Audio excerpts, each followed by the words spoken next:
Lo más preocupante del tema haitiano es que no somos capaces, en sentido general, de avisorar, de pronosticar una solución al problema. Es decir, que cada vez nos mantenemos tocando fondo más y más sin que nadie en este planeta sea capaz de proponer una pírrica idea, aunque sea para solucionar ese problema.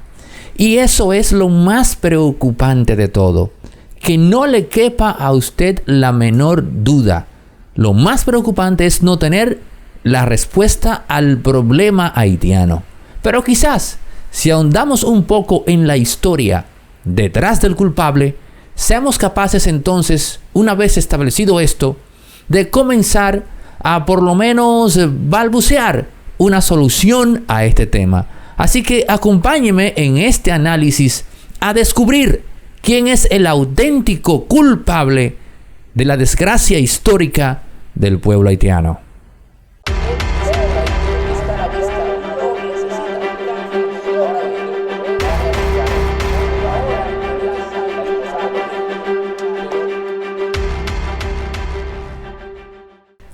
Y tenemos que comenzar preguntándonos quién es el culpable de la desgracia haitiana.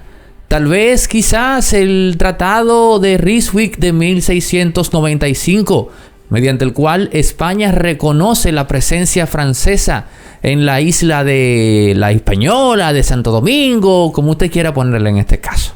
¿Será acaso el Tratado de Aranjuez en 1776 que reconoce y pone claro en términos de presencia la parte que le corresponde, que le toca a Francia de cara a la isla? ¿O será acaso el Tratado de Basilea del año 1795, mediante el cual España negocia con Francia lo siguiente? Mira, quédate con la isla completa. Ya no es un asunto de que una parte, no. Quédateme con la isla completa, pero te me sales de España. Es decir, en pocas palabras, España, nuestra madre patria, por si usted no lo sabía, la tan cacareada madre patria, en ese año 1795, mediante ese acuerdo de Basilea, le dio la isla entera de Santo Domingo, de lo que usted de Haití y República Dominicana completa a Francia.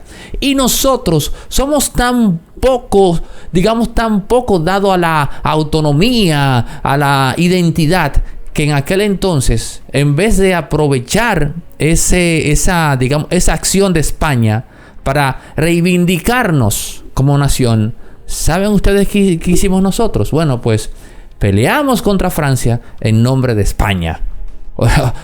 Peleamos contra Francia en nombre de España, el país que nos regaló precisamente a esa otra potencia. Eso hicimos nosotros históricamente hablando. Pero ¿será eso acaso la génesis del problema haitiano?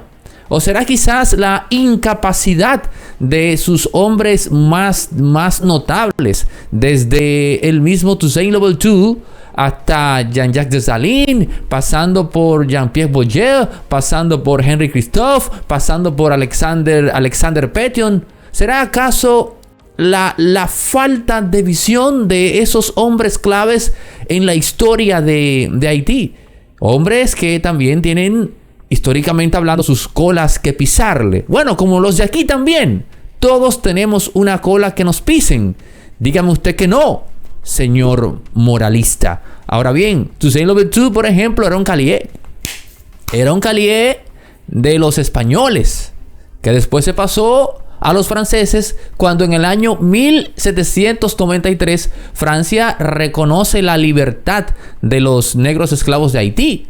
Elemento histórico que volvió atrás con Napoleón Bonaparte, que le dio para atrás, que dijo no, ninguna libertad a ningunos negros, son esclavos. Y después se dio lo que usted conoce a principios del siglo XIX, la revolución haitiana, de la mano de Jean-Jacques Dessalines. Así que, ¿tienen ellos parte de la culpa de la desgracia de su país por haber instaurado cada uno modelos económicos que no eran viables, que no eran potables, Por ejemplo, el caso de Henry Christophe, que en la parte que le tocó manejar de la isla, o la parte de Haití que le tocó a él, Henry Christophe pues adoptó un modelo económico enteramente, que se correspondería con el conuquismo, por así decir, con el latifundio, más bien, esa es la palabra. Un modelo económico que si usted lo compara con otros, históricamente hablando, es inviable, por así decir.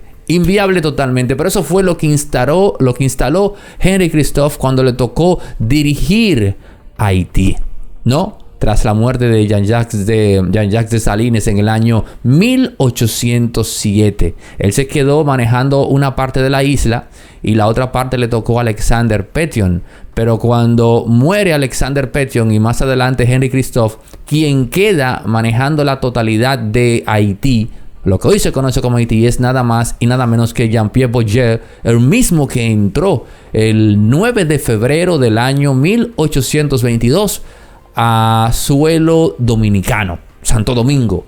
Pero eso es otra historia. Yo vuelvo a preguntarme, ¿tienen estos líderes la responsabilidad de la desgracia haitiana? ¿Usted qué piensa? ¿Tienen las potencias internacionales, España, Francia, Estados Unidos, Canadá, responsabilidad total y absoluta en la desgracia del pueblo haitiano?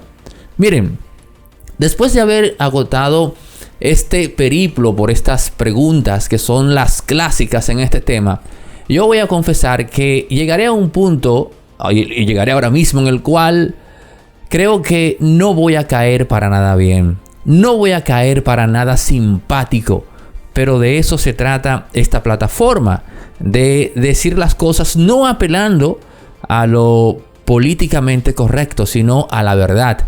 Y la verdad, señores, es más impolíticamente correcta que lo opuesto, es decir, que lo políticamente correcto. Porque en el marco de lo políticamente correcto decimos las cosas para no desafinar.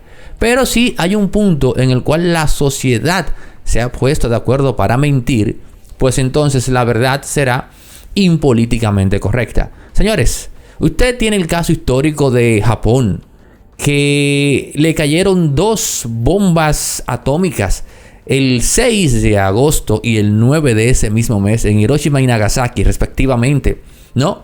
Y usted ve hoy día lo que es Japón, la potencia mundial que es ese país, de la mano en mucho sentido obviamente del pueblo norteamericano, pero amén, ¿no? Entonces, usted ve el caso de Israel, por ejemplo, un país o una nación más bien, que se ha levantado sobre el desierto. Y en esa nación usted encuentra agua, porque los israelíes han sido capaces, ¿no? Capaces de solucionar ese problema. Han tenido el ingenio, la creatividad, el intelecto para poner en marcha soluciones que hagan posible que su nación se sostenga en el tiempo. Eso es una realidad, independientemente de que nos guste o no el tema del conflicto palestino, independientemente o no de que mucha gente no esté del bando de Israel. Pero hay que reconocer que esa nación se ha levantado sobre la base de la adversidad y ha puesto un pie o los 2 pies encima de ella.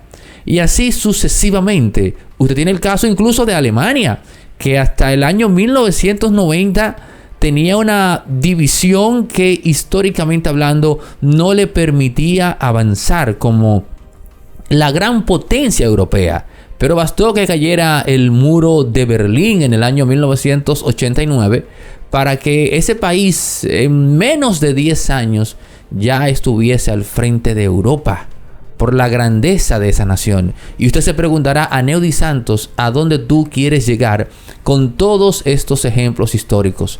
Yo he citado casos de naciones que han tenido problemas quizás incluso más sensibles e impactantes que Haití. Y esas naciones se han logrado sobreponer y echar adelante, ¿no? Y tener un sitial en el primer mundo, poniendo el ejemplo de que, caramba, se puede. ¿Qué ocurre? Ciertamente Haití ha tenido sus desgracias, pero esas desgracias no debieron o no deben ser excusa para que ese país internamente como nación se empodere y eche hacia adelante. Lo que quiero decir con todo esto es que cuando usted me pregunta a mí quién es el responsable de la desgracia haitiana, yo voy a responder categóricamente con una sola palabra: Haití. Haití misma es el responsable de su desgracia, independientemente de lo que haya hecho España, Canadá, Francia, Estados Unidos, independientemente de, bueno, incluso, digamos, independientemente de República Dominicana, porque hay que decir que ellos internamente allá, en términos folclóricos y culturales, nos echan la culpa a nosotros de su desgracia. Pero así sí es bueno, ¿eh? En vez de hacer una introspección colectiva como nación para determinar cuáles son los elementos internos que impiden que avancen como país, si es que aún se le puede llamar país. Es Haití, señores, en primer lugar, el responsable de su desgracia. Porque a pesar de los elementos externos que han golpeado su dinámica histórica, a ese país le ha faltado un elemento endógeno que le permita sobreponerse a esas adversidades.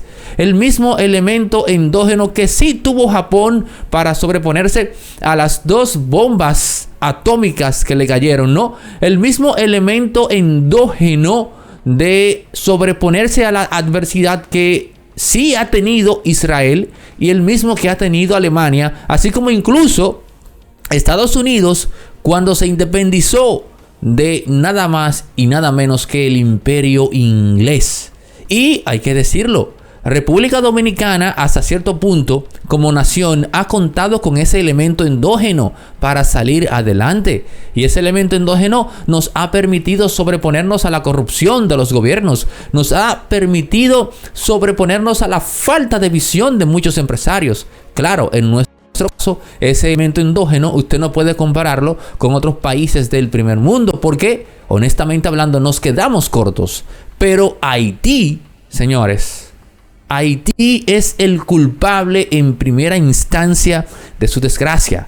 Yo estoy convencido de eso, porque Haití tiene el síndrome de la víctima. Es decir, Haití es la víctima de todo. Y al ser la víctima de todo, es incapaz de reconocer la propia cuota de responsabilidad en su desgracia. Por ende, todo lo delega, porque el otro es el culpable. Y como el otro es el culpable, tiene que responderme a mí, que soy la persona, en este caso la nación, sobre la cual ha caído, digamos, una especie de infracción, si cabe la palabra, ¿no? O más bien un daño por así decir. Entonces, Haití tiene eso.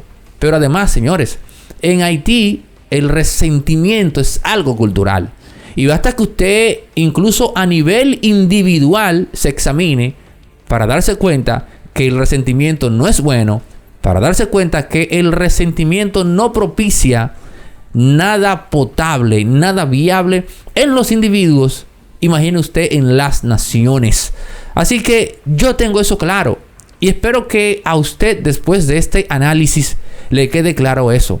La primera gran cuota de responsabilidad en la desgracia haitiana la tiene el mismo pueblo de Haití.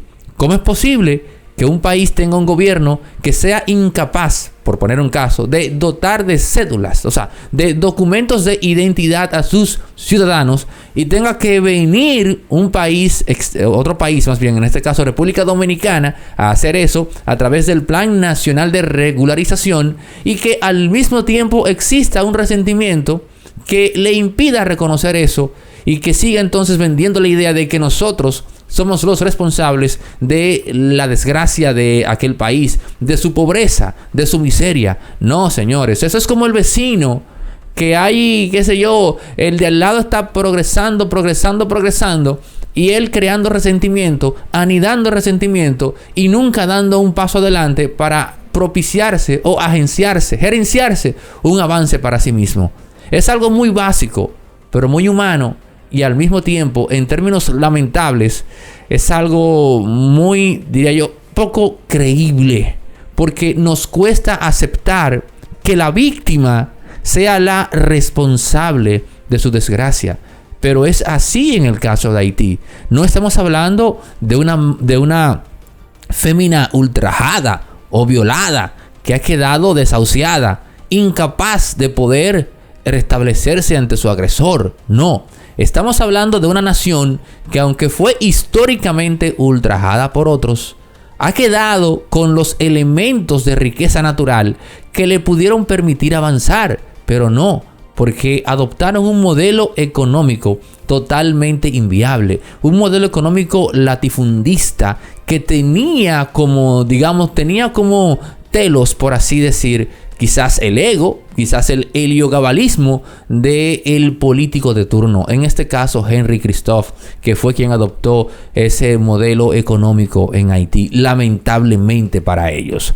Esta plataforma no pide fondos para mantenerse en pie. Con que usted se suscriba y active la campanita y comparta también nuestros contenidos en WhatsApp y en su muro de Facebook, es más que suficiente para que usted nos apoye.